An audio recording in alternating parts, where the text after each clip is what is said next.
falávamos no tema da salvação e o título da mensagem foi Meio Adequado, Fim Desejado. Nós vamos continuar, quem esteve pela manhã eu disse que nós continuaríamos nesse mesmo propósito de falar que a nossa vida é um meio pelo qual nós escolhemos o caminho que queremos seguir na eternidade. Lógico, todos que aqui estão querem ir para o céu. Você pode dizer amém por isso? Então, nós temos que nos preparar, nós temos que viver a nossa vida focados nisso. Evangelho segundo Mateus, capítulo 7, versículos 21 a 23. Acompanhe comigo o texto que diz: Nem todo o que me diz Senhor, Senhor, entrará no reino dos céus, mas aquele que faz a vontade de meu Pai que está nos céus. Muitos naquele dia vão me dizer: Senhor, Senhor, nós não profetizamos em seu nome, e em seu nome não expulsamos demônios, em seu nome não fizemos muitos milagres? Então lhes direi claramente: eu nunca conheci vocês. Afastem-se de mim, vocês que praticam o mal. Oremos ao Senhor, curva a sua cabeça. Pai, nós te pedimos que a tua palavra seja um bálsamo para as nossas feridas, que tenhamos entendimento quanto a tudo que será dito nesta noite, para que possamos sair daqui alimentados por ti, para termos uma semana guiados pela tua palavra, com esta ministração que deve ser guardada no nosso coração. Por isso te pedimos, Pai, tira toda distração nesse momento, toda preocupação, Senhor, da nossa mente, da nossa alma, que verdadeiramente possamos, aquietados, ouvir a tua voz. Assim nós oramos, ó Deus, agradecidos por tudo, em nome de Jesus. E se você concorda, diga amém. Você pode tomar o seu lugar.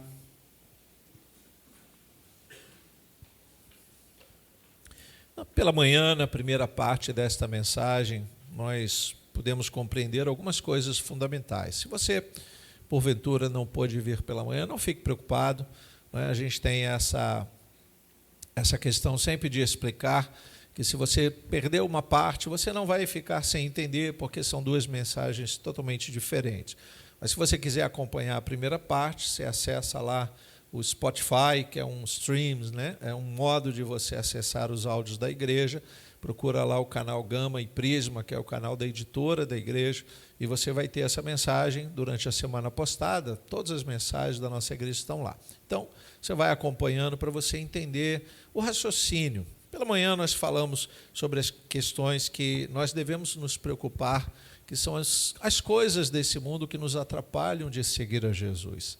Quando Jesus está ministrando a palavra aos discípulos, à multidão, ele usa de muitas parábolas e explicações para incentivar o povo a ficarem focados nas coisas dos céus.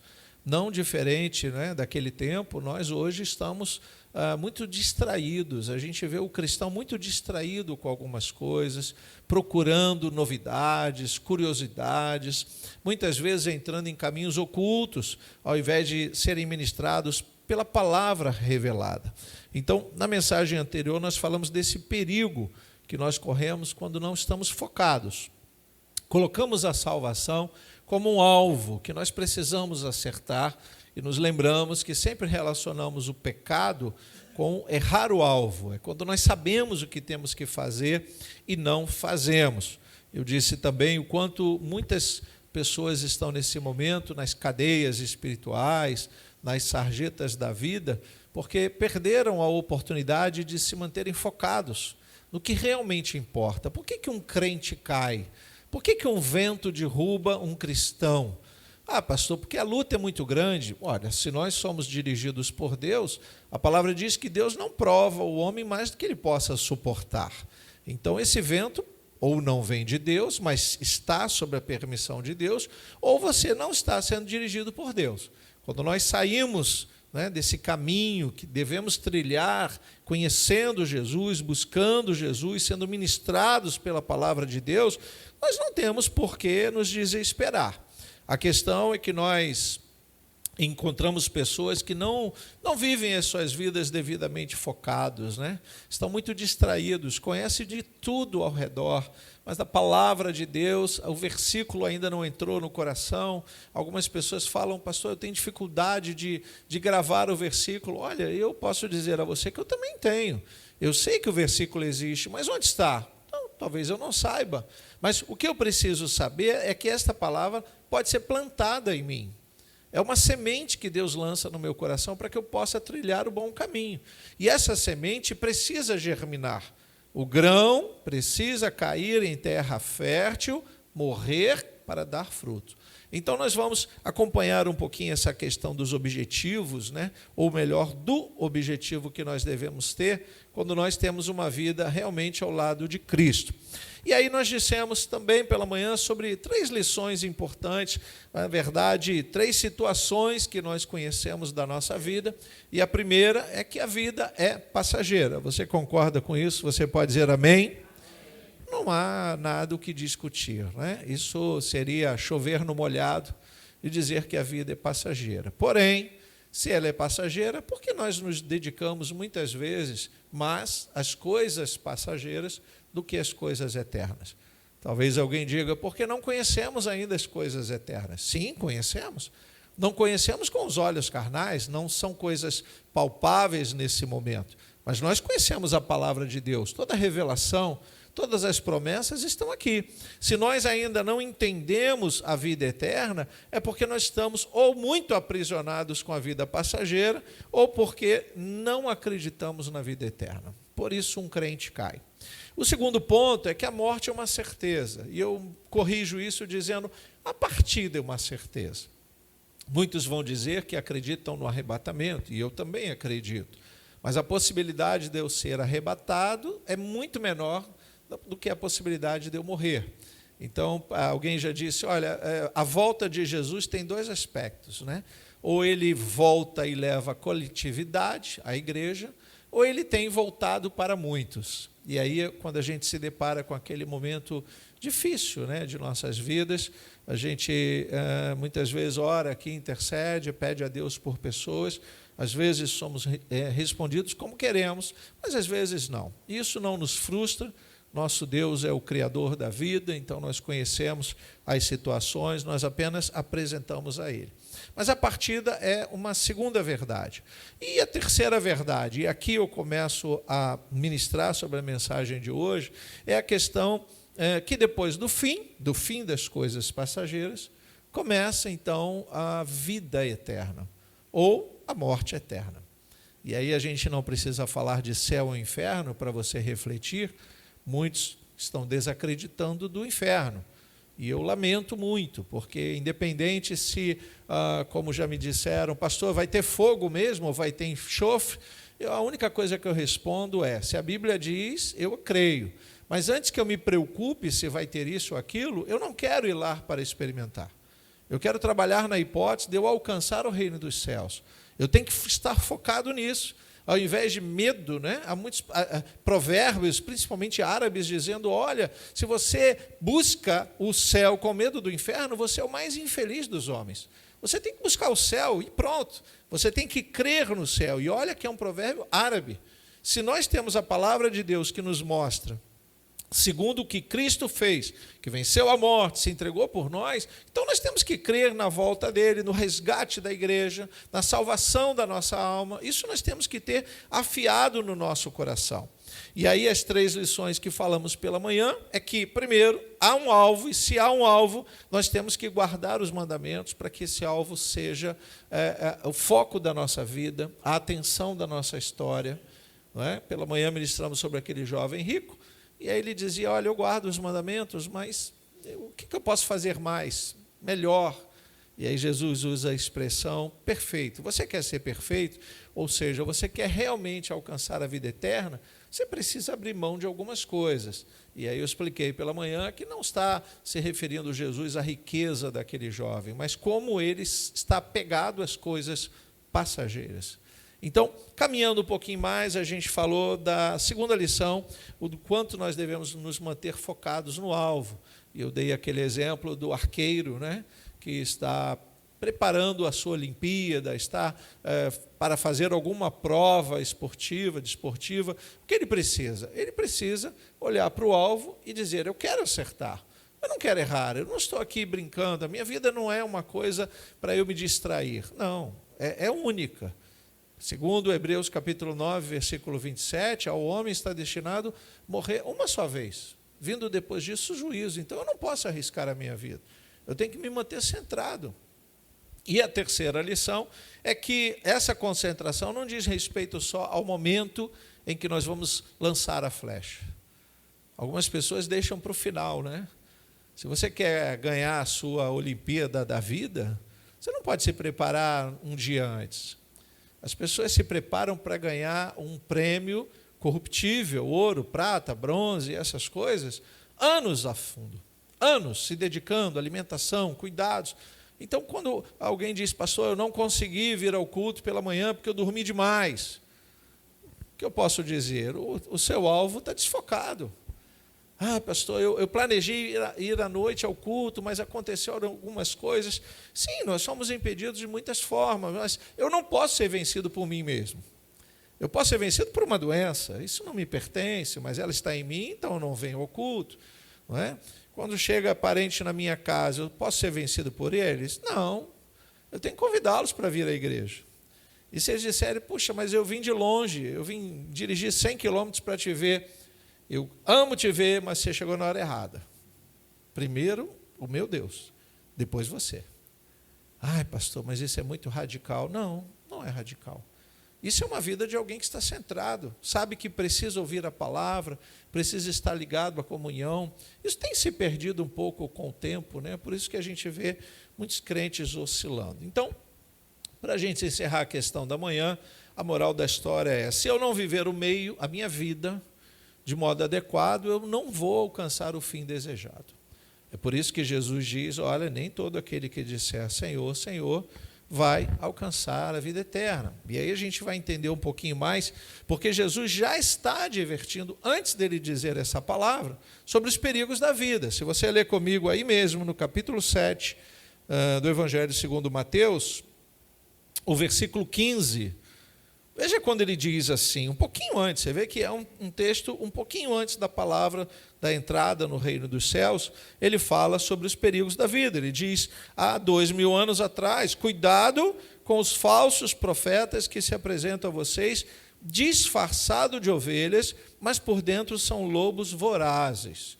Ora, naquela época nós já encontrávamos esses perigos. Não pense que hoje mudou. Então, se há esse perigo, o que eu preciso fazer? Andar atento ao perigo. Eu tenho que focar no que realmente quero fazer dentro de uma igreja. Eu dei o exemplo pela manhã de um jovem, eu estava numa festividade, um jovem estava ali pedindo conselhos, e eu louvo a Deus porque eu o encontrei fazendo um serviço aqui na igreja, e ele disse, o senhor é pastor da igreja? Eu falei, sim, estou pastoreando a igreja até a hora que Jesus quiser.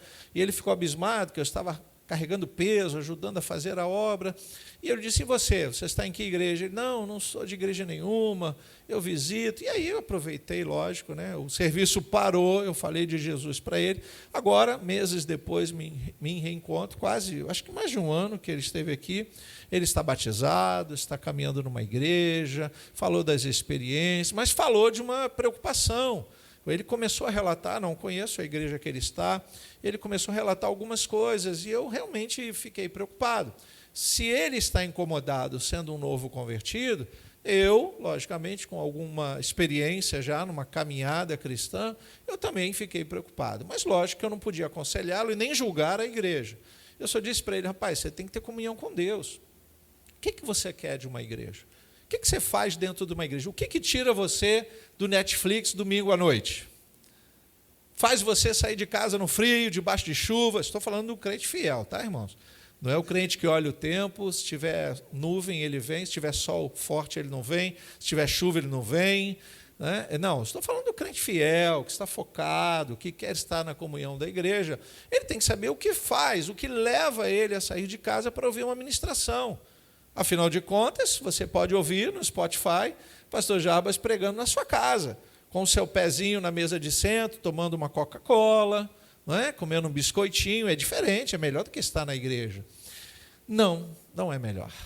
Porque nada se compara à comunhão da igreja. De você olhar o seu irmão e dizer, Jesus disse que eu tenho que amá-lo, esse é o meu próximo, esse é meu irmão. Por que eu chamo ele de irmão? Se você não conhece o nome do seu irmão, não chame de irmão.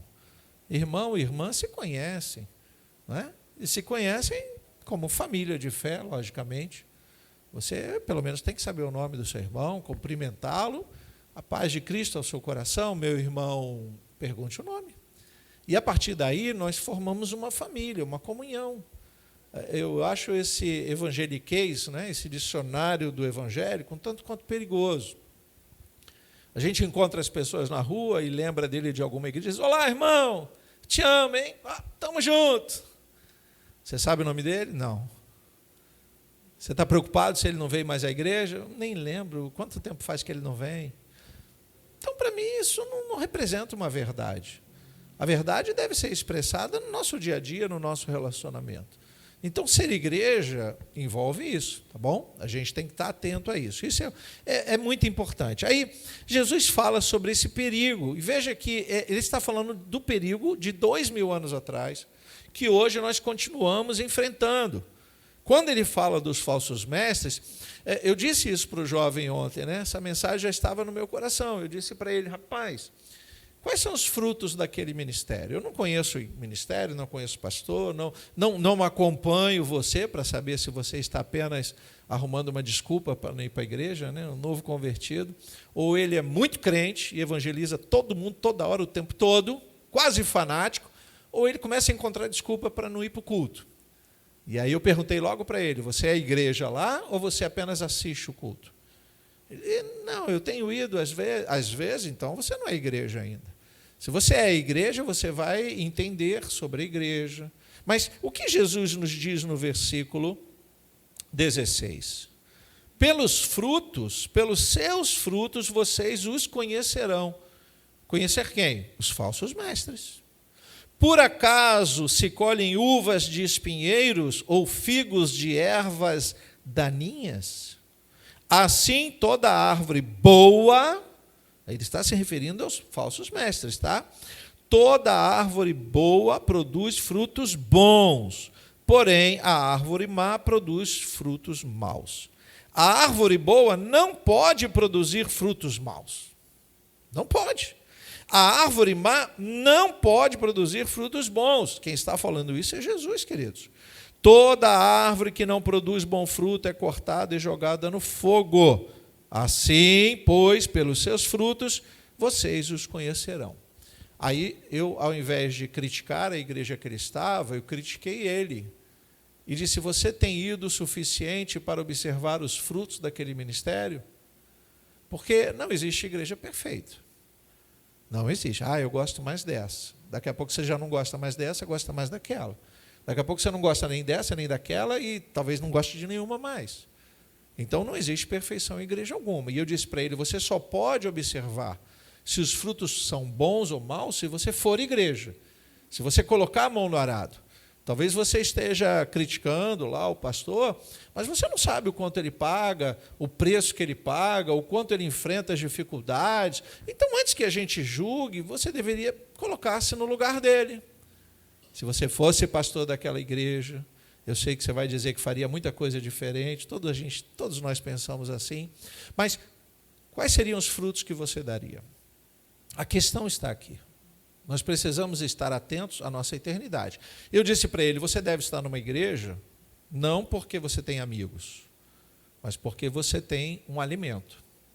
Você deve estar numa igreja porque você está focado em ir para o reino dos céus, e enquanto você se mantém num lugar que te alimenta, você está fortalecido contra o pecado. E se você se sente forte, consegue combater o pecado, você está numa boa igreja. A primeira crítica dele era quanto à linguagem pastoral, ele dizia, mas era um pastor muito simples. Eu falei, olha, eu quando me converti, eu fui ministrado por um pastor que não falava o português direito. Não é porque ele falava muita língua estranha, não, sabe? O português dele já era uma língua estranha. Pensa. Fomos com a nossa família, e ele falava, trocava as palavras e errava os S's. E no primeiro momento, você pensa que eu fiquei preocupado se ele sabia falar ou não o bom português? Ele falava com poder de persuasão do Espírito que me convenceu com relação aos meus pecados e da minha família.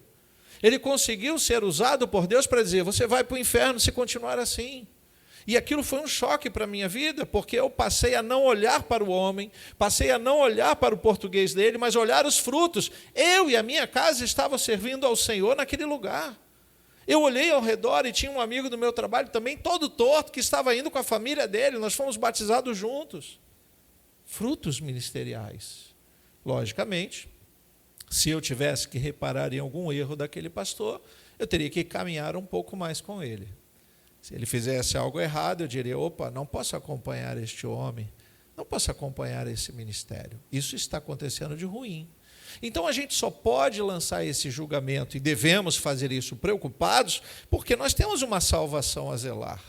O preço que Jesus pagou foi um preço altíssimo, irmãos. Foi preço de sangue. Não foi um preço qualquer. Não chegou alguém e disse, eu pago a sua dívida, para você fazer mais dívida. Você precisa estar atento a isso. Então, nesse primeiro momento, o que a gente precisa? Lembrar que Jesus está, sim, preocupado com aquela época, com as pessoas que seguiam mestres que não são mestres coisa nenhuma.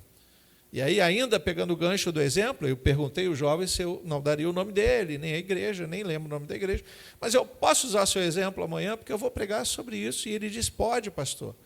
E eu falei, eu vou falar que você criticava o pastor da igreja que você estava congregando, mas você estava seguindo um pastor no Instagram, não estava? Ele disse, pastor, tem um pastor no Instagram, que homem sábio. Eu falei, então por que você não trocou de igreja? Porque você tem que ser alimentado no lugar que realmente você está.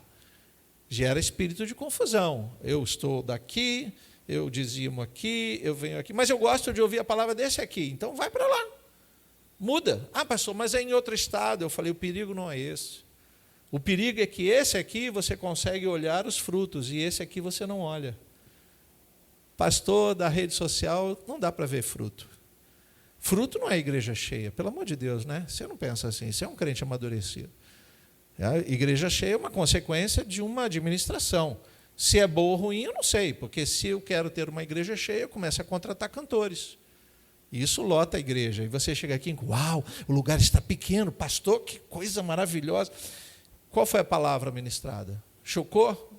Me mostrou que eu estou em pecado e que eu tenho que me converter? Se foi, amém. Se não foi, pode esquecer. E aí eu disse para ele, você tem que tomar cuidado que você é muito jovem. Talvez você esteja procurando um lugar social agradável. Isso você encontra na universidade, na sua família, entre os seus primos, na esquina. Igreja não é para isso. Igreja é para a gente ser confrontado. Igreja é para a gente sair com os nossos pecados e trocar pelo jugo de Jesus. Sair aliviado, mas confrontado. Ele não disse que a gente tem que pegar a nossa cruz e segui-lo? Cruz não faz você lembrar de feridas e sofrimentos? Então a palavra tem que nos ferir, sim. Qual o problema? Ele é aquele que dá a machadada, segundo o profeta, e ele mesmo cura. Então, se ele está me ferindo e dizendo que eu sou pecador, não, pastor, eu não sou mais pecador, eu sou arrependido. Sim, mas arrependido em que ponto? Quantos pecados você tem para se arrepender? Será que você ainda não peca sem que você se lembre que é pecado? Se você não estiver focado no alvo, você peca achando que está fazendo a coisa certa. Queridos, nós acabamos de ler um texto que Jesus diz, não adianta dizer que me conhece, que eu não conheço vocês. Nós podemos viver quantos anos a gente quiser numa igreja dizendo, eu conheço Jesus, eu conheço a Bíblia, eu tenho ela decorada, mas será que Ele te conhece? Será que nós somos marcados por Ele? Porque eu gosto dessa ideia dele ser o pastor. Quando ele fala que Ele é o pastor, Salmo 23 faz essa visão do nosso Deus como um pastor. E o pastor, ele cuida do rebanho. Amém. Mas qual o rebanho? O rebanho dele. Não como um gado, mas tosqueados por ele, marcados por ele. Qual é a marca que um rebanho tem que ter? A marca de Cristo. A marca de Cristo. Você sabe que tem igreja cristã que faz tatuagem nos membros. Me falaram de uma pertinho de nós que você chega e tem um tatuador lá no fundo. E aí você, depois daquele movimento, a palavra é lançada, você vai lá, a tatuagem é de graça. Então, nós temos igrejas que entendem que a marca é externa, exterior. Não, eu creio que é interior. A marca que o apóstolo Paulo tinha não era uma tatuagem, não era Jesus escrito na testa. Tem uma que escreve 666, o outro escreve sou de Cristo, o outro tatua o símbolo da igreja. Amém, você pode tatuar até o escudo do Vasco, me perdoe. Me perdoe os vascaínos, ele estava perdendo de 2-0, né? Misericórdia. Que Deus tenha misericórdia. Mas você pode escolher o que você quiser para o seu exterior.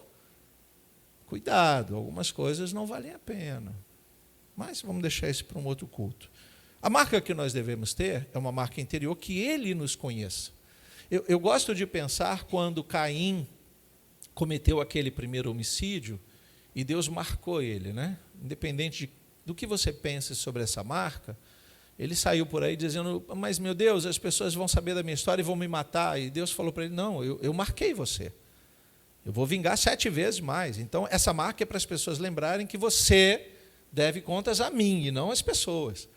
E você entende que o diabo ele inverte isso e diz assim, você pecou, eu vou colocar pessoas que vão deletar o seu pecado, fazer a delação do seu pecado, vão dizer que você pecou, e aí você vai se envergonhar e você não vai se levantar mais. Isso é o que o diabo faz. Não, nosso Deus age diferente, irmãos. Alguém que aqui está nunca cometeu pecado? Nós estamos aqui porque somos pecadores arrependidos. Porque Ele olhou para o nosso pecado e não nos culpou imediatamente, nem lançou um raio na nossa cabeça. Mas o que precisamos entender? Que há um tempo, e esse meio que nós estamos vivendo, essa vida passageira, é justamente para a gente alcançar a vida eterna. Se nós falamos aqui as 3 verdades, que a vida é passageira, a partida é uma certeza, e depois do fim há uma eternidade, então nós temos que estar focados quanto ao que vem pela frente. E diga-se de passagem, não sabemos nem o dia e nem a hora. Então, o que vai ser aqui da nosso diálogo, nossa reflexão hoje, é que nós temos um caminho, e esse caminho é o próprio Cristo. A igreja não é o caminho, ok? A igreja aponta para o caminho. A igreja é um lugar que nós precisamos receber a informação sobre Jesus. Os pastores, os pregadores, eles se esforçam, e muitos pregadores fazem isso com zelo, de tentar entender a vontade de Deus, alimentar você com uma palavra fresquinha. Eu falo do Spotify, do YouTube, desses canais que você vai para casa e ouve. Eu acho importante você continuar a semana toda, né? Ouvindo, prestando atenção. O jovem de ontem me chamou muita atenção, que ele é todo metódico. Pensa num jovem, diferente dos últimos dias, ele lê 1 livro por semana. 1 livro por semana. Muito sábio. 1 livro por semana. Pastor, eu não leio 1 nem por ano. Ele lê 1 livro por semana. E a história dele é interessante, porque ele faz resumo do livro, ele explica o livro. Ele comprou um livro meu, na verdade, eu dei um livro para ele de presente e ele comprou o outro. O que eu dei de presente, ele leu em 2 dias. E aí eu falei, você deu aquela leitura, ele contou o livro todo. Falei, rapaz, você lembra de coisas que nem eu lembrava mais que tinha escrito. Muito especial esse jovem. Mas, verdadeiramente, falta o amadurecimento, né? Por ser bem jovem, ele está agora ocupando a mente dele com algumas coisas que talvez não seja primordial. Então eu disse para ele, rapaz, fica focado na salvação. Fica focado na salvação. Se você observa bons frutos, e para você observar, você tem que estar lá. Não adianta você ouvir falar. E se você não consegue acompanhar os frutos daquele outro ministério na rede social, deixa aquele lá de lado e fica nesse aqui. Ou então procura um lugar. E me chamou muita atenção. Ele jovem, a noiva também bem jovem, se aproximou, e aí ele me apresentou, esse aqui é o pastor lá de Anchieta que eu falei, e ela me olhou assim com ar desconfiado, como quem diz, o que ele está aconselhando para o meu noivo? Aí ela ensinou a dizer, o que vocês estão conversando, né? Falei, meu Deus, já é ciumenta noiva, imagina quando casar. Eu já conheço, né? Aí ele, não, falando sobre aquele assunto que a gente conversou, ela, não vai quebrar a louça de casa, porque ainda não casaram. Mas, sabe qual foi a minha preocupação? Pode haver conflito. Eu não sei se ele está buscando algo que represente salvação, e ela está muito animada, eles são da mesma igreja. Talvez, né, ele disse que é uma igreja bem jovem, o pastor tem 33 anos. Falei, idade de Cristo, deve ser muito sábio, idade de Cristo, né?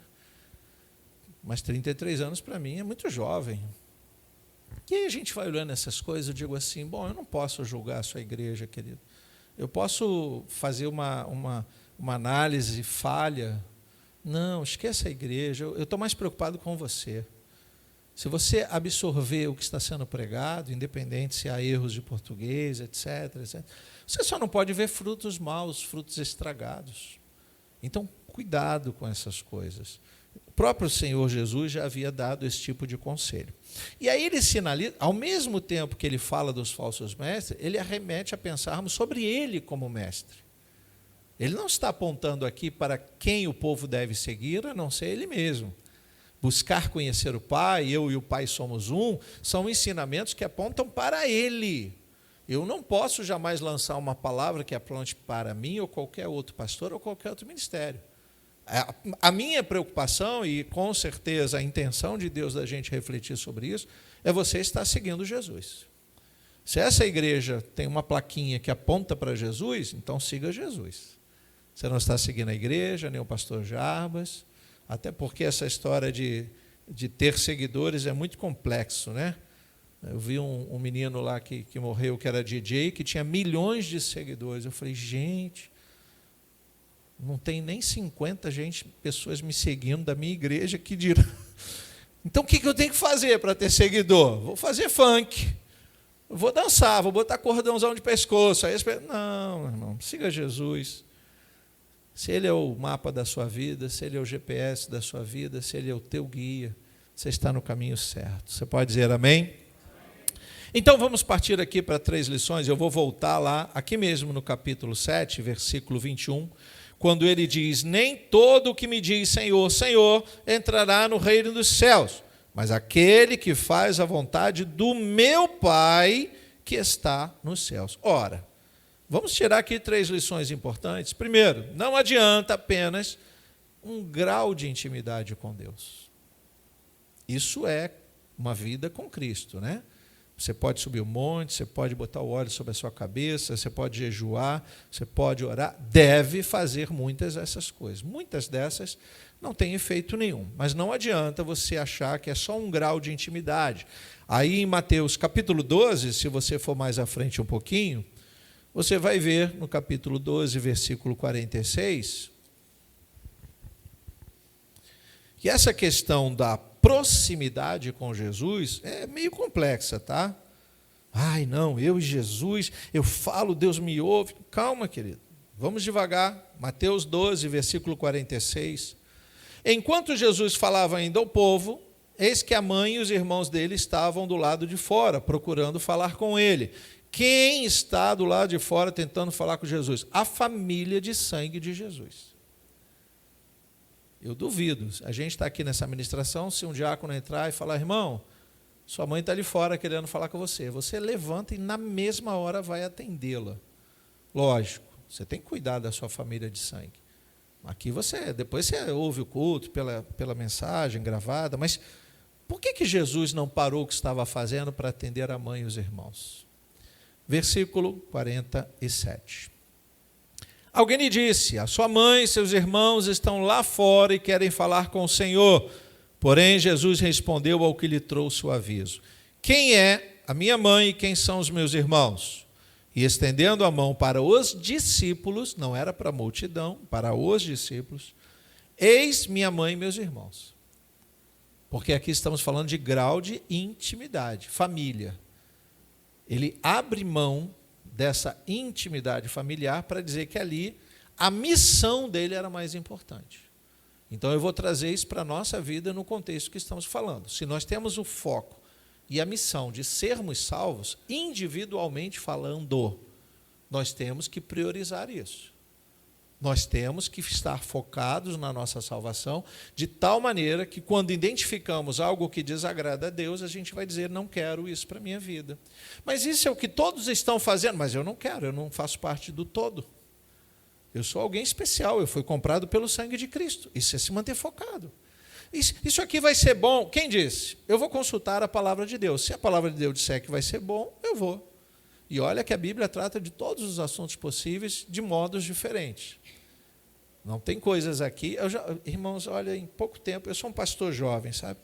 Eu vou completar aí 18 anos de ministério pastoral. Muito jovem comparado a inúmeros pastores que estão acumulando já jubileu e etc. Mas o que eu já ouvi de pergunta absurda, se a Bíblia autoriza, se está escrito na Bíblia o que pode e o que não pode. Certa vez um jovem trouxe uma discussão sobre a liberação das drogas. E ele, muito influenciado pela universidade que ele fazia, na ocasião ele quis falar sobre a importância de valorizarmos a ciência. Eu disse, mas eu valorizo a ciência, eu vou ao médico, eu tomo remédio, eu me cuido, eu cuido do templo do Espírito, eu sou templo do Espírito Santo, eu tenho que cuidar dessa casa. Mas nenhum médico está acima da minha salvação. Ele vai me passar um remédio, eu vou acreditar no que ele estudou para me receitar o remédio. Mas ele não vai me ensinar coisas que desagradam a Deus. E não estou falando de remédio. Determinadas práticas, curandeirismos e coisas ocultas, eu não preciso disso. Então o jovem falava de liberação de drogas, eu falei, você quer uma resposta bíblica? Cuide do seu corpo, você é templo do Espírito Santo. O que você quer fazer? E na época, a ideia era justamente o que está sendo dito agora sobre liberação das drogas, a base da maconha. Eu dizia para ele, olha, eu já conheci muitas pessoas que não conseguem sair dos vícios. Começou com uma maconha, cocaína, heroína, crack e outros nomes, e vão reinventar drogas. Eu conheci isso lá fora. Eu não nasci em berço evangélico. Eu conheci pessoas, eu vivi no meio dessas pessoas. E hoje eu tenho pessoas que me pedem ajuda e eu não consigo ajudá-las. Eu não consigo, não depende de mim, depende delas, mas elas não têm mais força. Então, antes que a gente pense na questão medicinal, que os médicos respondam, né? Antes que a gente entre nessa questão, vamos pensar no foco da nossa salvação, da salvação das pessoas que estão ao nosso redor. Vamos nos manter focados, vamos usar o meio da nossa vida para atingirmos o fim que desejamos. Se não for assim, não vamos encontrar respostas. Versículo 50. Portanto, aquele que fizer a vontade de meu Pai Celeste, este é meu irmão, minha irmã e minha mãe. Então, essa questão da intimidade, não adianta só ter um grau de intimidade. A gente vive muito nesse tempo de valorização da intimidade, né? Eu e Deus, a questão de falar em mistérios. Eu acho que o nosso Deus, eu tenho certeza, acho não, corrigindo, nosso Deus conhece todas as línguas. Você pode nem falar, você pode ser mudo, surdo, o que for. Ele sabe o que você está sentindo, ele sabe o que você está pensando, ele sabe o que você quer dizer antes que você diga, ele sabe se o que você disse é verdade ou é mentira. Então, a sabedoria de Deus é tão plena, tão completa, que eu não tenho que me preocupar só em dizer que estamos com intimidade com Deus. Por isso, algumas pessoas se entregam ao êxtase espiritual. Algumas canções na igreja, isso estou falando da igreja cristã, tá, irmãos? Estou falando de outra religião, não. A gente tem determinadas canções gospel que são tão repetidas que se transformam num mantra.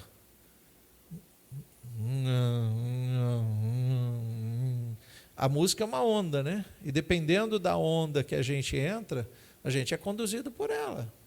Por que você acha que no ritmo do funk a coisa é repetitiva? Essas festas raves, né, dos DJs que fazem aquele... O que é isso, se não colocar isso dentro de você? Você sai de lá no ritmo. E se esse ritmo traz uma letra que te convença que você não precisa de princípios familiares ou cristãos, você já está desviado. Você já está fora do contexto, totalmente. Então, há essa preocupação, lógico, se eu não me mantiver focado, eu vou errar o alvo, com muita facilidade. A segunda lição diz respeito ao cumprimento da vontade de Deus. Jesus acabou de dizer, aquele que faz a vontade do meu Pai. Como eu vou saber qual é a vontade do Pai? Conhecendo a sua palavra. Crente que não estuda, não lê a Bíblia, não está preocupado, quer ser alimentado só pelo pastor, você tem o alimento, você prepara o alimento. Você pode comer fora todo dia. Você pode ir no melhor restaurante, vai todos os dias. Tira um mês para você comer fora. Você vai sentir falta daquele arroz com feijão que você sabe fazer. Você não aguenta. E olha que lá fora tem muita coisa boa. Mas por quê? Porque nós precisamos verdadeiramente conhecer Deus para fazer na simplicidade a obediência. Na simplicidade. Para você alcançar a salvação, além de conhecer Cristo, você tem que mantê-la em Cristo. E qual é a simplicidade de Cristo? Ler a palavra, orar, conversar com Deus, ter um diálogo com o seu Pai. O Pai de Jesus é o seu Pai. Você quer algo mais especial do que isso? Coloca Jesus, né, nessa condição de homem, e mais velho, o irmão mais velho.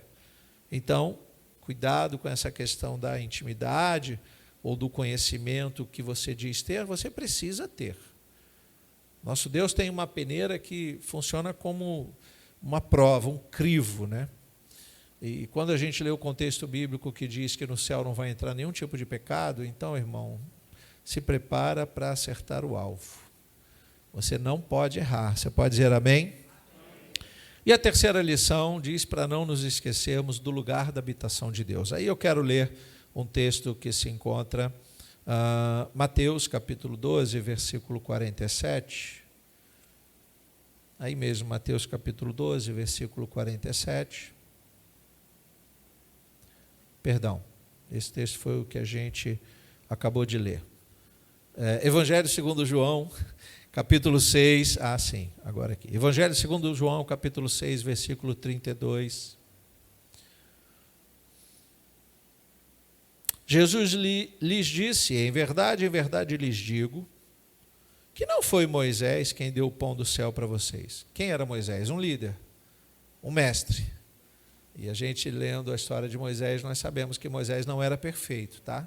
Moisés era um bom homem, mas em algum momento ele fica irancudo, ele mata um homem que estava com o propósito de salvar ali um israelita, um hebreu, ele matou um egípcio, isso não ficou bem, manchou a história dele, aí ele foge, você conhece, né, toda essa história. Nesse momento aqui, Jesus vai citar Moisés como um líder bom, mas ele diz, não foi Moisés quem deu o pão do céu para vocês. Não foi, porque eles tinham a lei mosaica como o top da vida deles, né? O que eles deviam seguir. Quem lhes dá o verdadeiro pão do céu é meu Pai. Porque o pão de Deus é o que desce do céu e dá vida ao mundo. Então lhe disseram, Senhor, dê-nos sempre desse pão. Jesus respondeu. O que ele respondeu? Eu sou o pão da vida. O que ele está dizendo com isso? Ouçam as minhas palavras. Aqui não tem nenhuma representação da ceia. Aqui ele está falando, o que eu trago para vocês alimenta vocês. Porque nem só de pão viverá o homem, mas de toda palavra que sai da boca de Deus. E esse alimento não diz respeito ao corpo físico, mas é um alimento que te conduz a uma vida eterna. Então ele diz, eu sou o pão da vida. Quem vem a mim, jamais terá fome. Quem crê em mim, jamais terá sede. Ora, se há uma promessa, e eu creio nessa promessa, você crê nessa promessa? Você pode dizer glória a Deus? Então nós temos que fazer da nossa vida o cumprimento dessa promessa. Eu só posso obter esse pão se eu buscar esse pão. Eu só posso matar a minha sede, sede da alma, se eu buscar essa água que mata a minha sede. Do contrário, eu não posso ficar sentado esperando que Deus aplique a sua misericórdia. Ministramos aí durante várias semanas sobre misericórdia. Talvez eu não entenda o que é estar debaixo da misericórdia de Deus, mas eu tenho obrigação de entender. Eu que preciso buscar isso. O crente focado, ele tem respostas em todos os cultos. Ele vem com questionamentos e o pastor é usado, o cantor é usado, o irmão que faz uma oração, ele é usado por Deus e a gente recebe respostas de quem? Do Pai. Não é da denominação, não é do pastor, não é do irmão. Nós acabamos entrando num ambiente difícil, irmãos, porque justamente o que deveríamos estar focados, a gente desfoca. De novo, eu vou falar do arqueiro, que está se preparando para ganhar a sua medalha. Ele está preparado, existe um alvo. Ele pode acertar em qualquer lugar? Pode. Ele não vai ser castigado por isso, naquele momento. Porque naquele momento, o que ele precisa fazer era tentar o máximo acertar o alvo. Em alguns casos, se ele erra, ele tem uma segunda chance. Traga para a sua vida espiritual. Quantas vezes você já pegou no arco e você errou? E nem por isso você morreu. Quantas vezes você pensou que agora Deus me castiga? E Ele não nos castigou. Misericórdia de Deus, louvado seja o nome do Senhor. Vamos voltar então aí para o capítulo 7 de Mateus, versículo 22 e 23. Capítulo 7. Versículo 22, muitos naquele dia vão me dizer, Senhor, Senhor, nós não profetizamos em seu nome? E em seu nome não expulsamos demônios, e em seu nome não fizemos muitos milagres? De quem Jesus está falando? De pessoas religiosas. De pessoas que estavam no poder, no azeite, né? Como é que diz hoje? No azeite. Quem é que expulsa demônio e realiza milagre? Gente, pense em alguém realizando um milagre. Você está com uma determinada doença, chega na igreja, o pregador, o orador está ali, aí você diz, olha, eu tenho essa doença, ele ora por você e você é curado. Pronto, fechou com ele, né? Você nunca mais sai dali. Você vai querer apresentar a igreja para todos. Tudo bem, mas a questão é que Jesus está falando sobre aquele que deseja entrar no reino dos céus. E ele vai falar que essas coisas podem ser traduzidas como coisas malignas. Em que sentido, pastor? Se o próprio Senhor Jesus expulsou demônio, realizou milagre, profetizou, e nada disso era mal com ele. Por quê? Ele já era salvo. Ele já estava no foco da missão. Nós precisamos nos salvar. Então, antes que a gente queira ter esse poder, o que nós temos que ter? Salvação. O apóstolo Paulo vai dizer, gente, eu não posso pregar para muitos e muitos serem salvos e eu mesmo ser desqualificado. Então, antes que você pense na salvação das pessoas, pense na sua salvação, porque ela é individual. Deus olha para você e diz, quero salvar este homem, o meu amor vai estar nele e ele decide se ele quer ser salvo. Decide em que sentido? Aceitar a Cristo, porque não é o nosso esforço que nos salva, jamais. O que nos salva é a nossa fé em Jesus Cristo. Pode dizer amém? Versículo 23, então lhes direi claramente, eu nunca conheci vocês. Uma pena. Afastem-se de mim, vocês que praticam o mal. Jesus está falando de coisas que aos nossos olhos são boas, mas que se traduzem em mal. E aí, se a gente traduzir essa palavra, né, ela vai significar aqui na língua original iniquidade. Você já reparou que muitos usurpam dos dons dados por Deus para atrair a atenção para si mesmo? Você já reparou que em muitos lugares as pessoas estão dizendo, eu tenho mais intimidade, a minha oração é melhor, eu tenho tal poder. Eu faço o inverso, irmãos. Se você estiver doente, você pode compartilhar com o seu pastor para a gente orar. Mas a primeira pessoa que deve orar é você. A primeira pessoa que deve crer no poder de Deus é você. Eu amo o texto quando o centurião vai até Jesus e diz, eu tenho um servo lá que está doente. E Jesus, vamos lá, e diz, não, basta liberar uma palavra aqui. E quando ele chega lá, o servo está curado. Queridos, é dessa fé que estamos falando. Você tem que amadurecer essa fé no seu coração, porque do contrário vai se transformar numa iniquidade. Veja como nós estamos falando de prioridades na nossa vida, e infelizmente a gente acaba errando o alvo, porque isso não está preso em nós. Eu vou repetir algo bem básico, você precisa ser igreja. A igreja está formada, né? Não há desculpas hoje para não sermos igreja. Você precisa vir a este lugar dizendo, Senhor, eu quero ser alimentado, não estou preocupado quem vai ser o pregador, quem vai ser o cantor, se a igreja está cheia, vazia. Eu quero sentir a tua presença. E Jesus é maravilhoso em dizer que basta 2 ou 3 reunidos em nome dele que ele se faz presente. Como é bom saber que Jesus está nesse lugar. Diga amém por isso. Evangelho segundo João, para a gente encerrar, capítulo 12. Jesus está aqui trazendo uma resposta facílima da gente entender. Capítulo 12, versículo 24. Em verdade lhes digo, se o grão de trigo caindo em terra não morrer, fica ele só. Mas se morrer, produz muito fruto. Quem ama a sua vida, perde-a. Mas quem odeia a sua vida, estou lendo na versão Nova Almeida atualizada, muito importante, mas aquele que odeia a sua vida neste mundo, irá preservá-la para a vida eterna. O que Jesus quer dizer? Eu tenho que me odiar? Não, não é odiar você.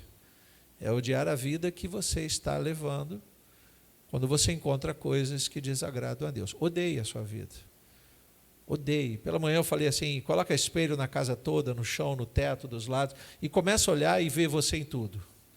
Será que você se conhece? Será que você tem certeza da sua salvação plena? Não caia na astuta cilada do diabo que diz que a salvação não pode ser perdida. Ela não pode ser roubada. Perdida pode. Mas quem tem que cuidar dela é você. Versículo 26. Se alguém me serve, siga-me. Onde eu estou, ali estará também o meu servo. E se alguém me servir, meu Pai o honrará. Como se ele dissesse, cuide de suas vidas, porque através dela você vai encontrar o fim que você deseja. O alvo já foi posto. Nosso alvo é Jesus. Você pode dizer amém? Ele é o nosso mestre. Ele é o nosso guia. Ele tem palavras de vida eterna. Ele tem respostas para os nossos questionamentos. Ele tem a cura para as nossas feridas, louvado seja Deus. E Ele tem os meios, os modos pelos quais nós não podemos abrir mão. Você pode dizer amém? Coloque-se de pé, por favor, eu quero orar com você. Convidar você a fechar os seus olhos nesse momento, a pedir a Deus que esta palavra não saia do seu coração. De uma forma muito especial, o Senhor nos tratou nesta noite, nos fazendo lembrar o quanto nós devemos estar atentos às coisas que realmente importam. Muitas vezes estamos preocupados com a política internacional, estamos preocupados com o rumo do nosso país. Você pode e deve se preocupar com muitas coisas, mas você não pode negligenciar a maior preocupação de todas, que você tem um valor. Você tem um valor que você não pode depreciar. A morte do Filho de Deus naquela cruz não pode ser coisa à toa, de somenos. Você não pode se ver num pacote de salvação. Ele morreu por você, para que você pudesse ter vida abundante, para que você pudesse experimentar da salvação já, mas ainda não concluída. Não fechamos os olhos para a morte. Pelo contrário, estamos ainda numa guerra espiritual muito grande. E não são poucos aqueles que ficam desfocados, que não estão enxergando o alvo, que não estão atentos às coisas que estão acontecendo. Vamos pedir a Deus que nos ajude nessa caminhada até aquele grande dia. Que não sejamos enganados, que não sejamos atraídos por coisas baratas demais. Pai, te louvamos e te agradecemos pela oportunidade que o Senhor nos concede nesta noite, de lermos a Tua palavra e vamos levar para casa, que ela possa estar dentro de nós, sendo processada. Tudo que foi dito aqui, Senhor, que os Teus filhos aproveitem o que há de melhor, porque vem de Ti, Pai. A Tua palavra é um bálsamo, a Tua palavra é o nosso guia. Conhecer a Tua vontade, Senhor, nos faz caminhar firmes e seguros.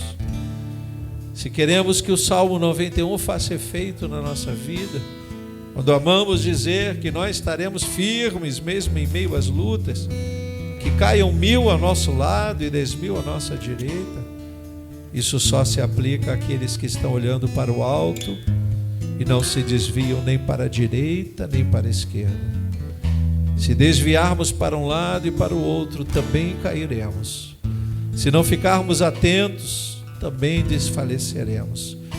Pai, em nome de Jesus, entregamos as nossas vidas em Tuas mãos, cada vida que aqui está, cada homem, cada mulher, Pai, em nome de Jesus, para que a Tua palavra seja uma verdade explícita e que possamos andar testemunhando das transformações que o Evangelho de Jesus Cristo faz em nossas vidas. Que haja frutos em nós, frutos agradáveis, para que outros também possam se alimentar através do nosso testemunho.